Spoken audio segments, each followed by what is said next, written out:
ஒருவர் சலாம் சொல்கிறார், அதற்கு நான் பதில் சொன்ன பிறகு மீண்டும் நான் சலாம் சொல்லலாமா என்கிற கேள்வி எழுப்பியிருக்கிறார். பொதுவாக சலாம் சொல்லுவதை பொறுத்தவரை அதை மார்க்கம் ஒரு உயர்ந்த காரியமாக நமக்கு வழிகாட்டி இருக்கிறது.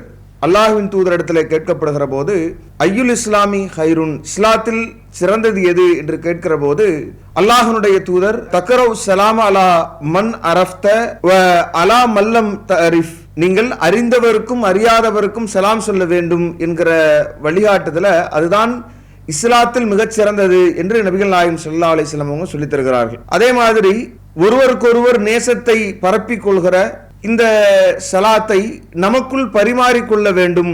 அஃப்ஸுஸ் ஸலாம பைனக்கும், உங்களுக்கு மத்தியில் நீங்கள் சலாத்தை பரப்பிக் கொள்ளுங்கள் என்று அல்லாஹ்வின் தூதர் ஸல்லல்லாஹு அலைஹி வஸல்லம் அவர்கள் இந்த சலாம் என்கிற அந்த தூய பிரார்த்தனை ஒருவர் மீது நாம் கொண்டிருக்கிற அக்கறையை வெளிப்படுத்துகிற ஒரு மிக முக்கியமான சாராம்சமாக நமக்கு வழிகாட்டி இருக்கிறார்கள். இப்படி பல்வேறு சிறப்புகளை இது உள்ளடக்கி இருந்தாலும் கூட மார்க்கம் இதை எப்படி நாம் பயன்படுத்த வேண்டும் என்று நமக்கு வழிகாட்டி இருக்கிறதோ அந்த விதத்தில் தான் நாம பயன்படுத்தணும். இப்போ உதாரணத்துக்கு நாம் சொல்ல போனா இந்த சலாம் சொல்வது என்பது நாம எப்படி அதை மீண்டும் சொல்வதற்கான வாய்ப்புகளை ஏற்படுத்தி கொள்ள வேண்டும் என்பதை அல்லாஹ்வின் தூதரை வழிகாட்டி இருக்கிறாங்க. அபுதாபில இடம்பெறுகிற 5200வது செய்தி நீங்க பார்க்கலாம். அதுல அல்லாஹ்வின் தூதர் ஸல்லல்லாஹு அலைஹி வஸல்லம் சொல்லி காட்டுறாங்க, இதா லக்கிய அஹதுக்கும் அஹாஹு, உங்களில் ஒருவர் உங்களுடைய சகோதரரை சந்தித்தால் ஃபல் யுஸல்லிமு அலைஹி, அவருக்கு நீங்க சலாம் சொல்லுங்கள். யாராவது சந்திக்க நேரிடுது, யாரையாவது பார்க்கிறீர்கள் அப்படின்னா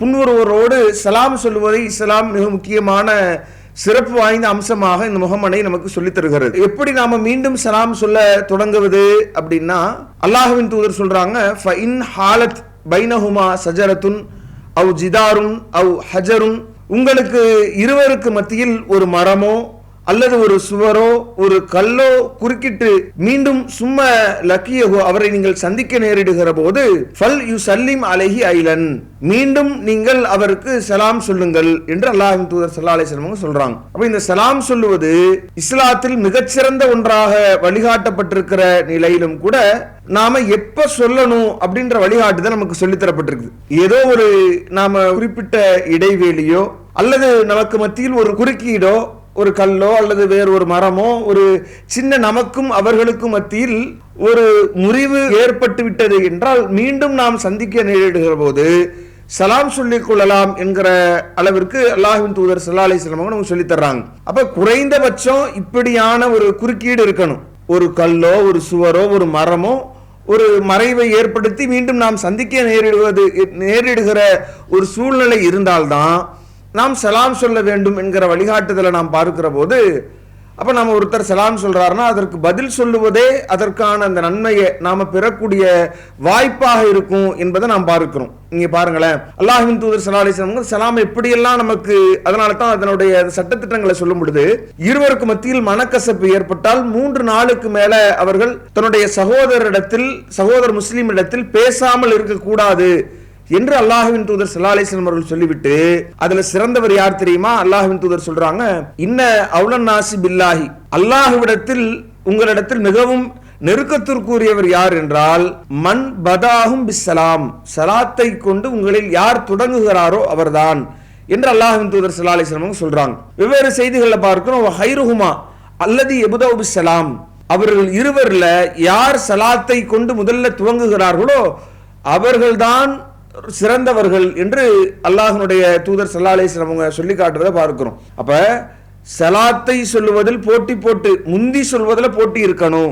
முந்தி சொல்பவர் இறைவனுடைய திருப்தியை பெறுவார், இறைவனுக்கு விருப்பத்திற்குரியவராக இருப்பார் என்கிற அளவிற்கு அது ஆர்வப்படுத்தப்படுகிறது என்றால், அப்ப முன்கூட்டி நாம சொல்லுவதற்கு முயலணுமே ஒழிய, அல்லது அப்படி சொல்லப்பட்டு விட்டால் அதற்குரிய பதிலை நாம் சொல்லிக் கொள்ளணுமே ஒழிய, திரும்ப திரும்ப நாம ஒரே சந்தர்ப்பத்துல எந்த பிரிவும் இல்லாத நேரத்திலேயே நாம் சொல்லிக் கொள்வதை மார்க்கம் காட்டித்தரல. அப்ப இந்த விஷயங்களையும் நாம கவனிக்கணும். அப்ப சலாம் மூலமாக நாம் எப்படி நன்மை மேலதிகமாக பெறுவது, அது திரும்ப திரும்ப சொல்லணும் என்பதை தாண்டி முழுமையாக அந்த சலாத்தை நாம் சொல்லுவதே நமக்கான வாய்ப்பு கிடைக்கிறது. நாம ஒருவரை பார்க்க நேரிடுகிற போது அந்த சலாம் சொல்கிறோம் என்றால் முழுமையாக நிறைவாக சொல்கிற போதே அந்த நன்மையை நாம் பெற்றுக்கொள்கிறோம் என்று அல்லாஹ்வின் தூதர் ஸல்லல்லாஹு அலைஹி வஸல்லம் சொல்றாங்க. நபி ஸல்லல்லாஹு அலைஹி வஸல்லம் ஒரு இடத்துல ஒரு மனிதர் வர்றார், வந்து அஸ்ஸலாமு அலைக்கும் அப்படின்னு சொல்றார். அப்ப அல்லாஹ்வுடைய தூதர் அவருக்கு பதில் சொல்லிவிட்டு ரசூலுல்லாஹி ஸல்லல்லாஹு அலைஹி வஸல்லம் அவங்க சொல்றாங்க, இவருக்கு அஷ்ருன் 10 நன்மை இருக்கிறது என்று நபி ஸல்லல்லாஹு அலைஹி வஸல்லம் சொல்றாங்க. இன்னொரு மனிதர் வருகிறார், அஸ்ஸலாமு அலைக்கும் வரஹ்மத்துல்லாஹ் என்று சொல்லி அவர் அமர்ந்து விடுகிறார். இவருக்கு இஷ்ருன 20 நன்மைகள் இருக்கிறது என்று அல்லாஹ்வின் தூதர் சொல்றாங்க.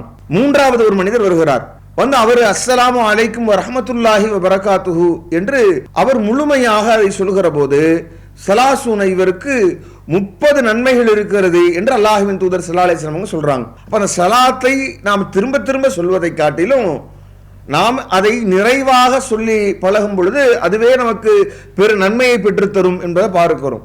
அல்லது அவர் ஒரு முந்திட்டார், நமக்கு முன்னாடி சலாம் சொல்லிட்டாங்க அப்படின்னா மீண்டும் நாம ஒரு ஏதாவது ஒரு முறிவு ஏற்பட்டால் சலாம் சொல்ல நாம முந்த வேண்டுமே ஒழிய உடனே நாம சொன்ன சலாமுக்கு பதில் சொல்லிட்டு திரும்ப சொல்ல வேண்டியது இல்லை. வேற என்ன செய்யலாம், பதில்ல நாம நிறைவாக சொல்வதற்கும் முயற்சிக்கலாம். ஏன்னா இத அல்லாஹ்வின் தூதர் ஸல்லல்லாஹு அலைஹி வஸல்லம் சொல்லுகிற போது ஹக்குல் முஸ்லிம் அலல் முஸ்லிம், ஒரு முஸ்லிம் இன்னொரு முஸ்லிமுக்கு செய்ய வேண்டிய கடமைகள் ஒன்றாக ரத்து சலாம், நீங்க சலாத்துக்கு பதில் சொல்வது என்று சொல்லி தராங்க. அதுவும் எந்த அளவிற்கு அப்படின்னா திருமறை வசனம் நமக்கு வழிகாட்டுகிறது, வைதா ஹுயீதும் பி தஹியத்தின், வாழ்த்து உங்களுக்கு கூறப்பட்டால் ஃபஹுய்யு பி அஹ்ஸன மின்ஹா அவ் ருத்துஹா, நீங்க அதை விட அழகானதையோ அல்லது அதையே நீங்கள் திரும்ப சொல்ல வேண்டும் என்று திருமறை வசனம் சொல்லி காட்டுகிறது. இது எந்த அளவிற்கு பார்க்கிறோம்னா சஹீஹ் புகாரில் இடம்பெறுகிற செய்தி, அல்லாஹ் ஆதம் அலைஹிஸ்ஸலாம் அவர்களை படைத்து அங்க இருக்கிற வானவர்களுக்கு சலாம் சொல்கிறான்.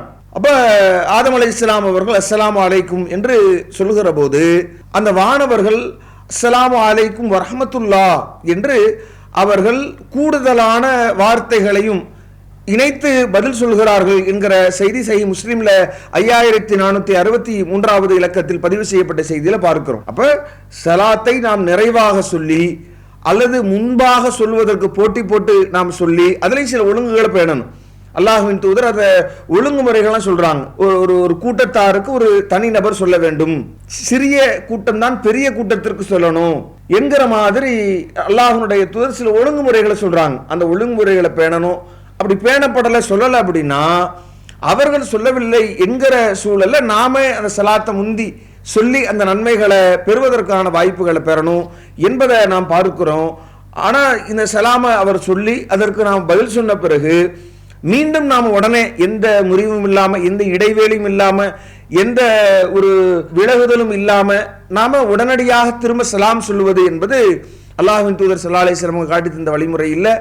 அப்ப நாம் அதை தவிர்த்து சலாத்தை நிறைவாக சொல்லி நன்மையை பெறுவதற்கும் அல்லது அது பதில நிறைவாக சொல்லி நன்மையை பெறுவதற்கும் அல்லது அந்த சலாத்தை சொல்வதில் முந்திக் கொள்கிற நன்மையை பெறுகிற வாய்ப்புகளை பெற வேண்டுமே ஒழிய நாம் இப்ப திரும்ப திரும்ப சொல்லிக் கொள்வது என்பது அது மார்க்க அடிப்படையில் சரியானது இல்லை என்பதை இந்த கேள்விக்குரிய பதிலாக சொல்லிக் கொள்கிறோம். அல்லாஹு அக்பர், அல்லாஹு அக்பர்.